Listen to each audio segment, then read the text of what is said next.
हम सीखने वाले हैं कंडीशनल स्टेटमेंट। कंडीशनल स्टेटमेंट सभी को सीखना चाहिए, बहुत ही इंपॉर्टेंट टॉपिक है, हर किसी को ये आना चाहिए। अब यहाँ पे देखो pari.html से मैंने फाइल सेव की है एंड अगर आपको ये बिगिनर्स यानी कि अगर बिगिनर लेवल पे हो आप, तो आप पहले HTML से स्टार्ट करो। HTML के बाद आप CSS सीखो और CSS के बाद आपको जावास्क्रिप्ट स्टार्ट करनी है। एंड इस बॉडी के अंदर हमने लिखा है स्क्रिप्ट। तो ये जो मैं स्क्रिप्ट लिख रही हूँ इसे बड़े ध्यान से देखो, ये क्या है, जावास्क्रिप्ट का सिंटैक्स है। इसी स्क्रिप्ट के अंदर हमें जावास्क्रिप्ट लिखना होता है हमेशा। तो हमने ये सिंटैक्स आपको सभी को याद कर लेना है। अब क्या करना है, अब जो मैं बता रही हूँ जो कंडीशनल स्टेटमेंट, तो बहुत अलग अलग तरह के कंडीशनल स्टेटमेंट्स होती है गाइस, जैसे कि इफ एल्स, नेस्टेड इफ, तो बहुत अलग अलग। तो ये सारी होते हैं। अब आपको ये पॉइंट समझना है ये मैंने क्या लिखा है। तो ये जो है कंडीशनल स्टेटमेंट सिंटैक्स है और इसे हम क्या बोलते हैं, सिंबल्स बोलते हैं। ये सारे सिंबल्स आपको पहले पता होना चाहिए। इसको हम पैरेंथेसिस बोलते हैं, पैरेंथेसिस, एंड इसे कर्ली ब्रैकेट्स बोलते हैं। उसके बाद होता है सेमीकोलन और बहुत सारे क्या होते हैं, सिंबल्स होते हैं प्रोग्रामिंग में, एंड उसको आपको पहले याद कर लेने हैं अच्छे से। ओके, अब हमने यहाँ पे लिखा एंड इस कर्ली ब्रैकेट्स के अंदर इन बिटवीन हम क्या कर सकते हैं, कुछ मैसेज लिख सकते हैं। तो सबसे पहले मैं यहाँ पे आपको एक वेरिएबल लेते हैं हम, let equal to let age equal to 13 मैंने लिया। तो अभी काम कैसे कर रहा है ये देखो, 13 क्या है, वैल्यू है, नंबर है, वो क्या होगा, एज में स्टोर होगा, एज में स्टोर होगा। एंड ये जो एज है वो क्या होगा, टेम्पररी मेमोरी लोकेशन में स्टोर होगा। एंड हमें लेट क्या करता है, कंपाइलर को, इंटरप्रेटर को बताने का काम करता है कि ये जो है ये एज है। अगर हम ये लेट नहीं देते हैं तो वो हमारा काम नहीं करेगा। ये कीवर्ड होते हैं गाइस, जैसे कि वैर, लेट, कॉन्स्ट जो होते हैं कीवर्ड्स होते हैं। हमने यहाँ पे अभी लेट लिखा है, अब ये ट्रेंड में है, आपको यही लिखना है, ट्रेंडिंग में जो है वही आपको लिखना है। एंड अब 13 क्या हुआ, एज में स्टोर हो गया टेम्पररी, आप मेमोरी लोकेशन में आपके इसके, और एज क्या है, आपको एज को अब मानना है 13। अब हम यहाँ पे क्या करेंगे, एज को यहाँ लिखेंगे equal to greater than equal to 18। अब जो ये कंडीशन क्या है, फिक्स्ड होती है।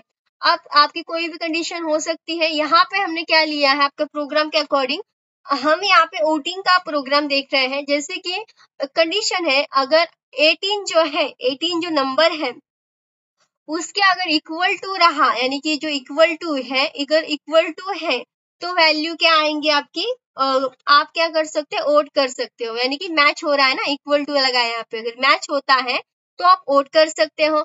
अगर ग्रेटर है यानी कि 18 से बड़ा है, 18 से बड़ी वैल्यू है जैसे कि 45, तो क्या कर सकते हो, आप वोटिंग कर सकते हो। एंड अगर ये यहाँ पे ग्रेटर है और इक्वल टू है, इक्वल टू है तो कर सकते हो, ग्रेटर है तो कर सकते हो। और बाद में क्या है, अगर इससे नीचे अगर वैल्यू हो जाती है, छोटी हो जाती है, तो आप वोटिंग नहीं कर सकते। सिंपल सी बात है। आपने रियल एग्जाम्पल से आपको समझ में आ रहा होगा। आपने देखा होगा एक फिक्स वहाँ पे क्या होता है, एज लिमिट होती है। 18 से अगर बड़ा है तो आप वोट करते हो, 18 के अगर आप इक्वल आ जाते हो, इक्वल में लेवल में, तो आप वोट करते हो। अगर आपकी एज कम है तो आप ही को पता है आप वोट नहीं कर सकते, तो आप वहां पे जाते ही नहीं हो। तो ये इस तरह से काम हो रहा है इसका। अब क्या करना है, आई होप आपको ये समझ में आ रहा होगा कि ये किस तरह से इसने काम किया है। अब आप सोच रहे होंगे ये क्या है, ये जो है ना गाइस, ये ऐसे हम ऑपरेटर्स बोलते हैं। अभी हमने यहाँ पे लिखा है कंपैरिजन ऑपरेटर, जिसे हम रिलेशनल ऑपरेटर भी बोलते हैं। तो बहुत अलग अलग टाइप्स के ऑपरेटर्स होते हैं, comparison operator, mathematical operator, relational operator, comparison relation एक ही होता है। तो ये सारे बिटवाइज ऑपरेटर, अलग अलग ऑपरेटर्स होते हैं, आपने कोई अदर प्रोग्राम लैंग्वेज में पढ़ा होगा। तो ये आपको बहुत सीखना है, पहले यही आपको सीखना पड़ेगा, तभी आपको ये समझ में आएगा। बेसिक फंडामेंटल पहले क्लियर करो। सबसे इम्पोर्टेंट क्या है जावास्क्रिप्ट में, उसका क्यों यूज है जावास्क्रिप्ट लैंग्वेज का, ये सीखो। तो इस तरह से स्टेप बाय स्टेप सीखेंगे तो जरूर आप डेफिनेटली सीख जाएंगे। एंड अब क्या करना है हमें, अब ये 15 एज में स्टोर है, हमने यहाँ पे एज लिया एंड यहाँ पे हमने क्या किया, इनको कंपेयर किया, इक्वल टू है तो ये ट्रू आएगा, यानी कि जो हम अब ये यहाँ पे हमें शो कराना है। तो यहाँ मैं लिख रही हूँ डॉक्यूमेंट डॉट राइट। मैंने फर्स्ट या सेकेंड वीडियो में आपको बताया है कि आउटपुट पॉसिबिलिटीज क्या होती है। अब जावास्क्रिप्ट में क्या है, आउटपुट पॉसिबिलिटी है गाइस, यानी कि हमें क्या कराना है, जब हम मैसेज हमें शो कराना होता है तो हमें आउटपुट पॉसिबिलिटी का हेल्प लेना होता है। जैसे कि डॉक्यूमेंट डॉट राइट हो गया, कंसोल डॉट लॉग हो गया, विंडो डॉट अलर्ट हो गया, अलग अलग होते हैं। तो अब यहाँ हम, या फिर आप जैसे मैंने यहाँ विंडो डॉट अलर्ट लेती हूँ, थोड़ा यूनिक दिखेगा ये, window dot alert, window dot alert, alert alert आपने पढ़ा होगा तो आपको पता होगा। यहाँ पे हम लिखेंगे यू कैन ओट।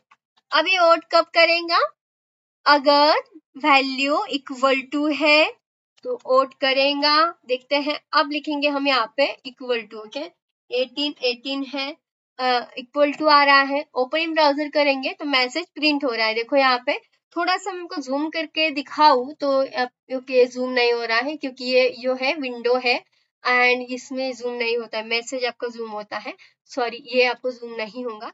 अब देखो क्या करना है यहाँ पे, जैसे कि ये क्या है, इक्वल टू आ रहा है इसलिए ओट कर रहा है, एंड मैं इसकी वैल्यू थोड़ी सी डिक्रीज कर दूं, 12 कर देते हैं हम यहाँ पे।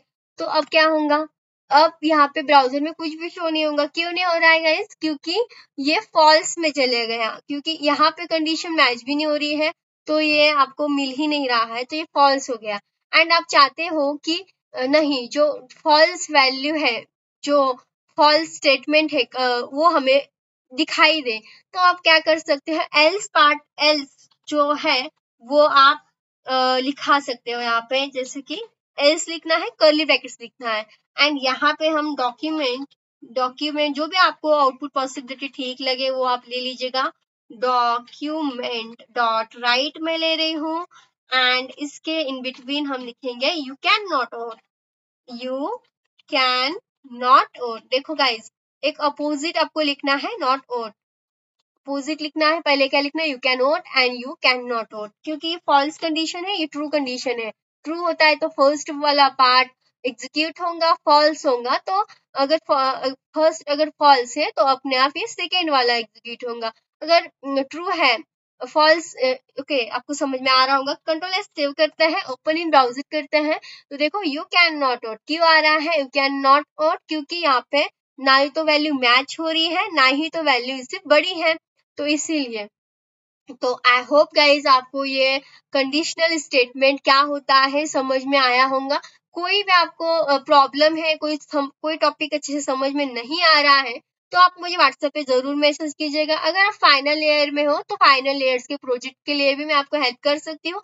आपको सिंपल से व्हाट्सएप पे मैसेज कर देना है, एंड इसके अगर आपको नोट्स चाहिए हो, समझ में नहीं आ रहा है आपको टॉपिक, तो उस रिलेटेड भी आप मुझसे मैसेज करके मुझे इन्फॉर्म करिएगा, मैं आपको अच्छे से समझा दूंगी। तो ये आपको इतना करना है, और प्यारा सा कमेंट कर दीजिएगा कि हाँ आपको समझ में आया, एस टाइप कर दीजिएगा। अगर नहीं समझ में आ रहा है तो नो टाइप कीजिएगा, तो मैं समझ जाऊंगी कि आपको और अच्छे से मैं सिखाने की जरूर कोशिश करूंगी। तो इस वीडियो में इतना ही गाइज, मिलते हैं नेक्स्ट वीडियो में।